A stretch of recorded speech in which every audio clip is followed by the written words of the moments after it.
Welcome to G-Force. Last week I shot an interview with Jake from Spite's Corner. He is an incredible content creator on YouTube making insightful and educational content about motorcycles. We were on a trip out to Moab and sat down and just asked him some questions about himself and his channel.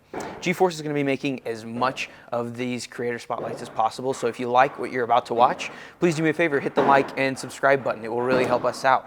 The links to Spite's Corner will be in the description below, so check that out and show him some love. Let him know you came over and saw the G-Force interview. With no further ado, let's jump on in.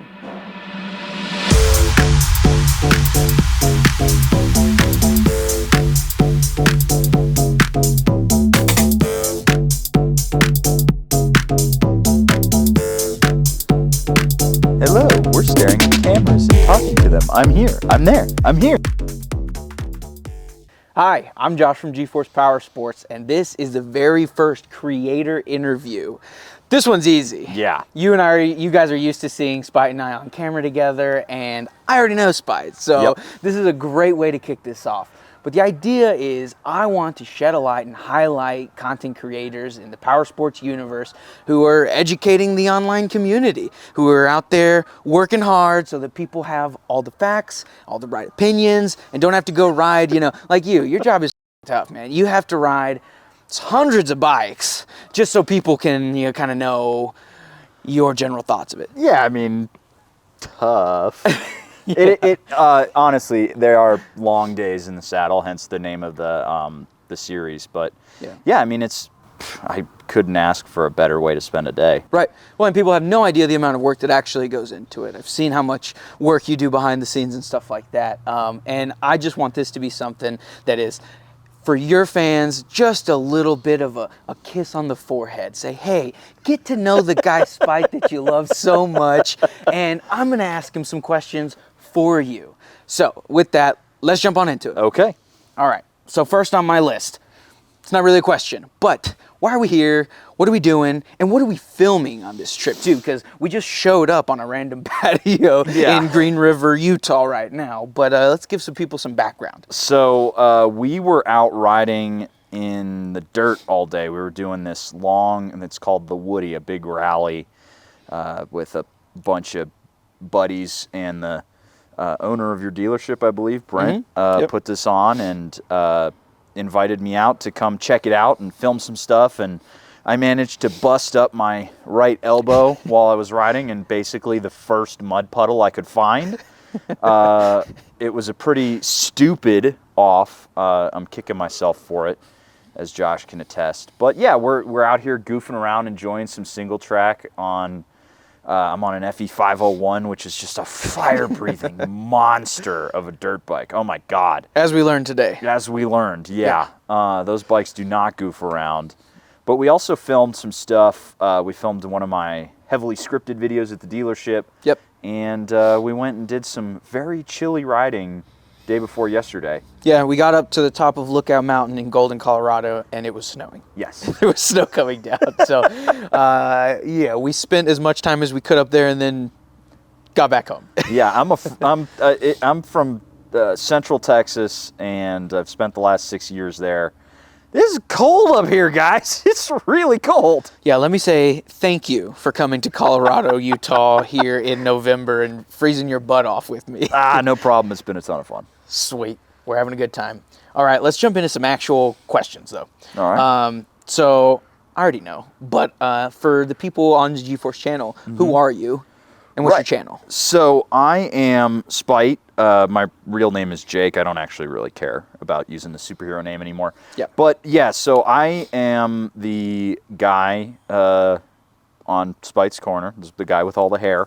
And I originally got my start working on the Yami Noob channel, and then went off, did my own thing, and now I'm doing 2 videos a week. I do largely bike reviews. I do my main series is Day in the Saddle, where I take a bike out and I go ride it for a whole day. I find it's a really good way because, you could take a motorcycle around the block on a test ride and be like, okay, I think I understand it. Yeah. But what I can give you, what I'm trying to give with that series is, this is what it's literally like to ride this thing highway, city, twisty roads, do all that stuff, even off-road riding with adventure bikes. Yep. But then I also cover some news and just kind of generally goof around and try to have a good time. So, right on. I'm excited to see more of it and see. I mean, I've heard you and I have gone back and forth with all the ideas that you have, and I know you've got a long list of bikes to make it through Day in the Saddle, because there's so many hot bikes and so many bikes you need to make videos on for Spite's Corner as well. So that's exciting. Yeah. And I don't think this will be the last time that we bring you up to Colorado to ride, but this one is, neither of us knew what we were walking into. If you guys are interested at all in some dirt biking, some amateur dirt biking, we have videos coming out about this ride. You get to watch the me Woody crash on the Woody in basically the first puddle. Again, I'm so mad at myself for going down so fast and so hard. Literally on the first trail, I had pulled over. I realized I pulled out. My goggles weren't on. I had my goggles on my chin. I was like, oh, let me pull over real quick. This is how fresh on the trail we were. I'm putting my goggles on, and I look up, and 300 feet in front of me, you're on the ground. Just trying to scrape myself out of the mud. Yeah. I'm sorry. Poor guy. It's all right. I still managed to put down about another 30 miles before my arm gave out, and then we just bombed down some nice wide dirt roads and some highway stuff. It was a good day. Yeah, so check out that video. I'll link to your video that you're going to make in the description, as well as your channel and everything like that. We'll do all that at the end, though. Sweet. So people know why you're here and why I didn't kidnap you and bring you to Utah. Yeah, I got black bagged, guys. This was you willfully did this. You signed up for this. You touched on it lightly, but what's your background? You know, I mean, we don't have to go detail the gaming noob type of stuff and things, but like more or less, you really know production. That's the thing. Most people start a YouTube channel and figure it out. Yeah. You know that you have it down to a science. But I'm just curious about you personally as well, outside of work. Kind of what's your background? Right. So I actually started riding motorcycles in 2016. So I went through kind of a meteoric acceleration. Once I moved to Austin, I needed a cheaper way to park a vehicle downtown, because I was paying $300 a month for a parking spot. Yep. And my bike would have been $150 a month in payment. So I was like, okay, cool, cheap, easy. I'll go get a motorcycle. Yeah. And downtown Austin has free motorcycle parking. Free motorcycle I don't know where parking. else does, but I know that about Austin. Yeah. Yeah. And my actual background is in video production. I studied that in college. I studied film, studied all that stuff. And I didn't learn too much that I would say was entirely useful for what I'm doing, because it's so different than normal filmmaking. I still try to do some cool stuff and flex whatever creative muscle I can come up with at the time. But beyond that, I just sort of figured out a lot of the stuff as I went along. I spent 3 years at Yammy Noob, and I really cut my production teeth there. We were doing so many videos. Yep. And I probably either scripted or participated in, God, almost 1,000 videos there. And you don't do that without at least learning one thing. So yeah, I think you learned at least one thing. At least one thing. But yeah, so my background is pretty plain, I would say. Yeah, well, I don't know. I think Flitty would argue with that, but you're based out of Austin now, right? Okay, based out of Austin, and you're traveling everywhere now, so your content's not going to seem to be based out of Austin. A lot of the Day in the Saddles are, but you're going to Oregon after that, or Vegas, or something like that? Yeah, I'm going to Vegas for a riding camp with the Ride Adventures crew, which I'm very much looking forward to, because that's actual adventure bikes, and I enjoy riding adventure bikes. Yeah, so he smiles for adventure bikes. The big 550-pound bikes. That's his jam. The bigger, the better. Yeah, I mean, a funny story. I rented a Tenere 700 for 3 days, the weekend before he came to town, just for fun. We rent them at G-Force. It's Front Range Adventure Rentals if you're interested. And I had the bike for 3 days, absolutely loved it, as long as my feet were on the pegs. as soon as I had to reach for the ground, I'm like, my goodness, I'm 5'8", and to do this 34-inch in seat height, I have to like scoot over to reach my foot down, and that means you have to plan that every time you're going to stop the motorcycle. I love the Tenere. I absolutely love it. I just am a little too short to especially be chunking it off trails. I've dropped so many dirt bikes just because the ground is lower on the left side than the right side, and I go to put my foot down there, and then the bike's on top of me. And then I get on the Tenere and I tell him it's like a tiny little dirt bike. First time at the dealership, I'm wheeling this thing out, and he's like, "Oh, it's so little." I was like, "Oh, okay." And I have photos. We'll show you. You do make it look small, and it eats me up. It makes me look. If you guys ever wonder why Paul Torres can do the things he does on the Tenere, it's because he's a giant. I think he's like 6'10". Yeah, he's huge. Yeah, a 250, 450 dirt bike to me is probably bigger in proportion than a Tenere is even to him. Yeah. So yeah, that should give you some good context, but kind of hilarious. Yeah. All right. Well, thank you. We got your background. We already talked about what your YouTube channel is. Your YouTube channel is Spite's Corner. Spite's Corner. You want to tell people how you became known as Spite? Yeah, sure. So when I first joined the Yami Noob Discord in 17 or 18, I don't remember. Yeah. But I used Spite as my Discord handle, and then when I jumped in front of camera, I needed something that people would recognize me by. And so Spite was the name that they knew, and so that's how it came on, and it just sort of stuck. And so Spite's Corner was because it was supposed to be my little corner of the internet.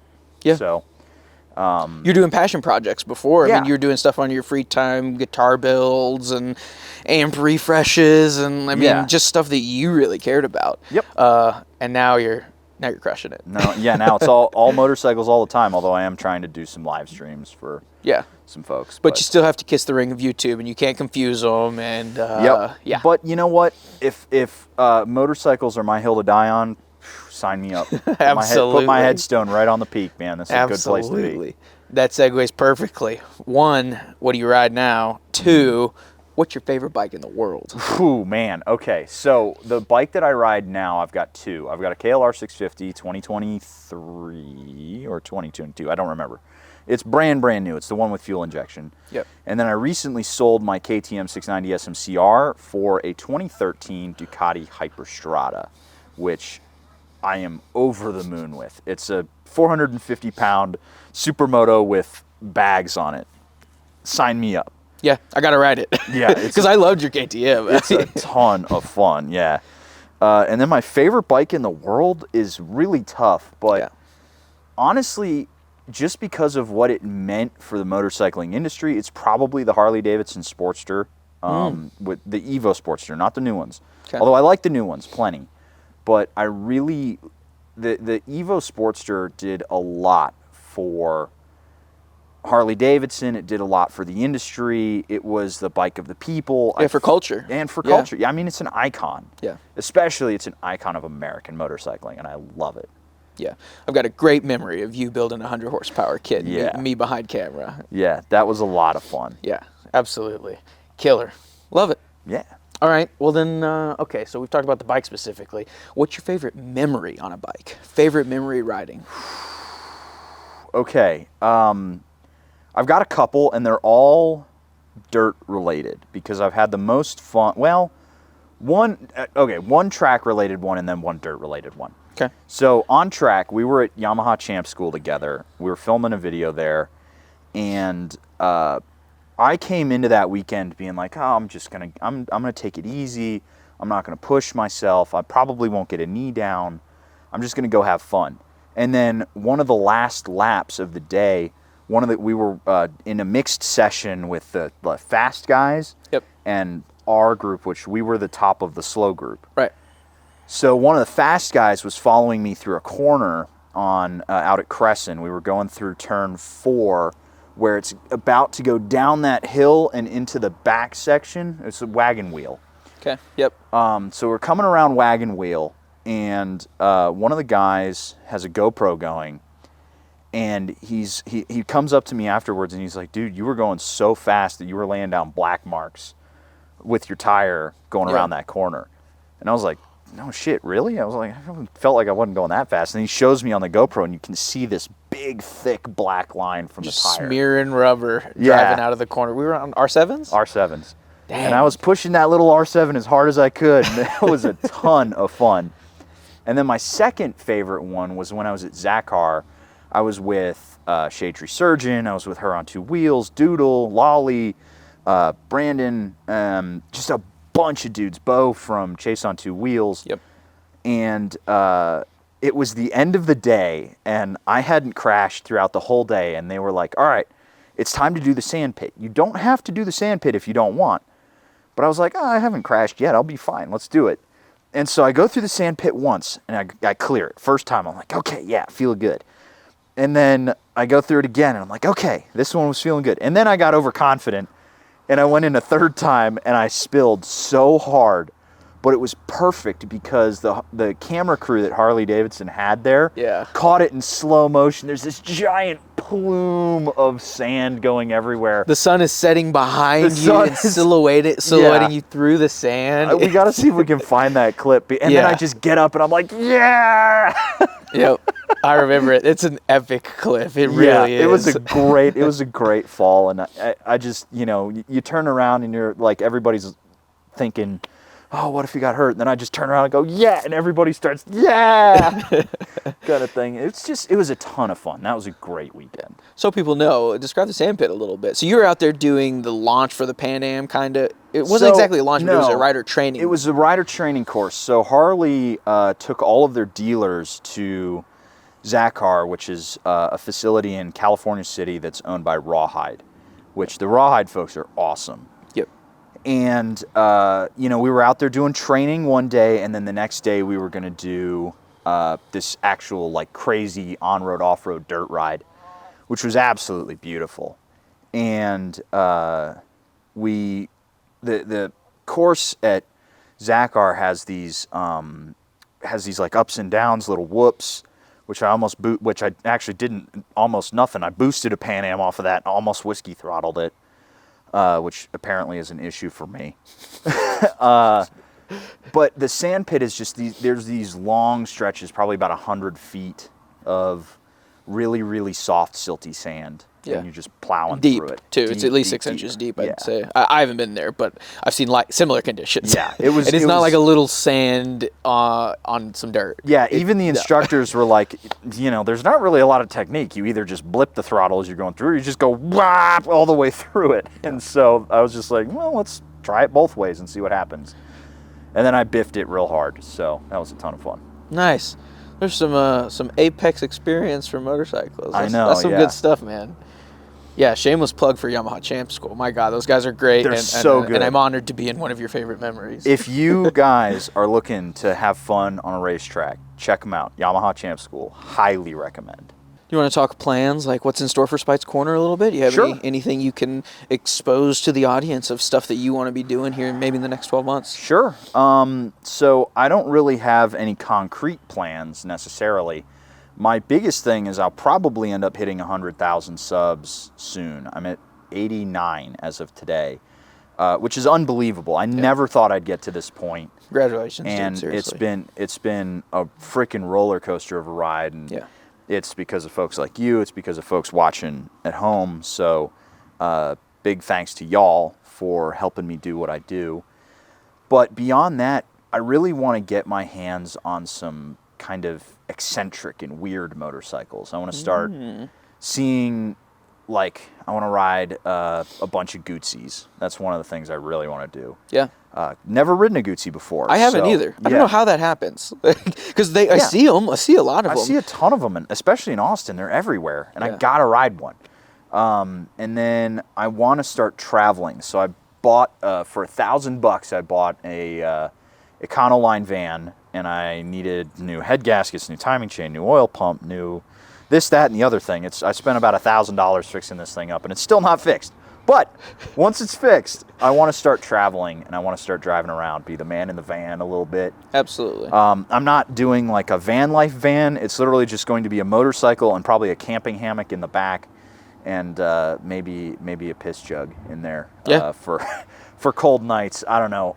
The goal is motorcycling. You Yeah. don't want to just live in national parks. Yeah, exactly. Yep. But you know, one of my favorite things that I've done is I've been able to see the American Southwest, and it's one of my favorite parts of the country, and that's why I'm blown away that we're actually sitting in it right now. Yeah. If you haven't been, you really owe it to yourself to check out off-road, on-road, mixed conditions. You can't beat it. Yep. And so I really want to come out here. I want to go hang out with some other folks. I've got a standing invitation from Shade Tree Surgeon, which, dude, I'm coming. I swear. I haven't forgotten. I'm coming. But I don't know when. I gotta make that happen. And then I want to go hang out with some cool people. I want to do meetups. That's definitely something that's on my radar. Yeah. There's just the crazy thing is all of the stuff that I'm doing. Largely, I'm doing it on my own. My fiance's helped me out a lot with the merch side, which that's something that's aspirational right now. Yep. But I really want to start doing some cool stuff. I don't necessarily want to be just the guy who's doing reviews. Right. I want to go do some cool shit because, we're on two wheels and it's about having fun. So yep. Let's go see what the world has to offer. And with the amount of people that you're able to reach, I mean, there's value to not only you and your channel, there's value to everybody. Just like G-Force. We see the value of creators and content creators and what them making such a significant effort to reach an online audience, and then not even just online, I mean, doing meetups and having an actual following, a fandom of people that you're helping bring into this space. We see the value in that, and so thanks, man. I appreciate you coming out. I really do. Yeah. And thanks for sitting down and letting me bounce some questions off you too. For sure, man. This has been fun. Let's go get some beers. Sounds good. I'm gonna bump fists with this hand because of Josh, I busted this one up. Yeah. All right, beer o'clock. Cool. Thank you, guys. We'll catch you on the next one.